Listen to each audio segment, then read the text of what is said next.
एक समय की बात है, मुंबई जैसे बड़े शहर में करण और प्रीता नाम के कपल्स लिविंग रिलेशनशिप में रह रहे थे, जिनके फैमिली मेंबर्स को भी इस लिविंग रिलेशनशिप से कोई दिक्कत नहीं थी। तभी एक दिन अचानक करण और प्रीता की जिंदगी में एक माहिरा नाम का तूफान आया। माहिरा करण के बचपन की दोस्त थी, जो करण को अपना दिल दे बैठी थी, पर माहिरा के इस एक तरफा प्यार का कोई मतलब ही नहीं था।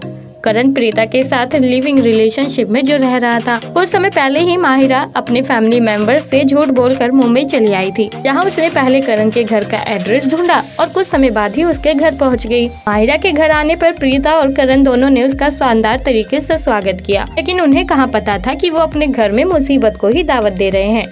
जी हाँ, दरअसल माहिरा को जब पता चला कि करण प्रीता के साथ लिविंग रिलेशनशिप में रह रहा है, भी उसने फैसला कर लिया था कि वो उसकी खुशी को बर्बाद कर देगी, और इसी मकसद से माहिरा ने करण के घर में दस्तक दी थी, जिसका ये खतरनाक रूप पहले दिन से ही दिखना शुरू हो गया था। पहले दिन ही माहिरा ने करण के साथ अपनी नजदीकियां बढ़ानी शुरू कर दी थी।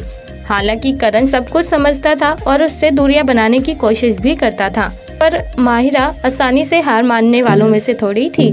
उसने अपनी कोशिशें बरकरार रखी और रोजाना एक नए तरीके से करण और प्रीता के रिश्ते को बर्बाद करने की साजिशें रचती रही। कभी वो अजीबोगरीब ड्रेस पहनकर करण के सामने आ जाया करती, तो कभी प्रीता को चोट पहुंचाने की कोशिशें करती।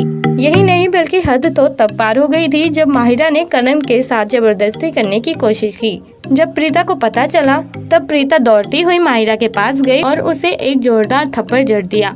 वो रात करण और प्रीता के लिए एक काली रात थी। उन्हें समझ नहीं आ रहा था कि अब वो माहिरा जैसी इस बला को घर से कैसे निकाले, लेकिन फिर भी उन्हें वो रात तो गुजारनी ही पड़ी। उस रात करण और प्रीता ने माहिरा पर गुस्सा करते हुए उसे गेस्ट हाउस में सोने को कह दिया था। दोनों अपने रूम में सोने चले गए थे। तभी आधी रात को माहिरा चुपके से करण और प्रीता के रूम में जाती है और उन्हें बेहोश करके बांध देती है, और इसके बाद तुरंत उन्हें जलाने लगती है। तभी अचानक माहिरा के पीछे सृष्टि नाम की लड़की आती है और माहिरा को ये सब करने से रोक लेती है। तभी सृष्टि माहिरा को बताती है कि मैं प्रीता की पड़ोसन हूँ। वो तो भगवान का शुक्र है कि आज मुझे ऑफिस में एक्स्ट्रा वर्क करना पड़ा, इसलिए मेरी छुट्टी लेट हुई, और इसी वजह से मैंने तुम्हें ये सब करतूते करते हुए देख लिया। पता नहीं अगर मैं टाइम पर नहीं आती तो तुम इन दोनों का क्या हर्ष करती। और यही बताते हुए सृष्टि तुरंत पुलिस इंस्पेक्टर को वहाँ बुलाती है और माहिरा को गिरफ्तार करवा देती है। इसके कुछ समय बाद ही करण और प्रीता को होश आ जाता है। सृष्टि उन्हें सारी सच्चाई बता देती है। तभी करण और प्रीता सृष्टि का दिल से शुक्रिया अदा करते हुए कहते हैं कि तुम्हारे इस एहसान को हम कभी नहीं भूल पाएंगे। तो दोस्तों, किसी के प्यार में इस तरह से पागल हो जाना ठीक है या गलत, आप हमें कमेंट बॉक्स में कमेंट करके जरूर बताएं। और साथ ही ऐसी और दिलचस्प कहानियाँ सुनने के लिए आप हमारे चैनल को सब्सक्राइब करना ना भूलें।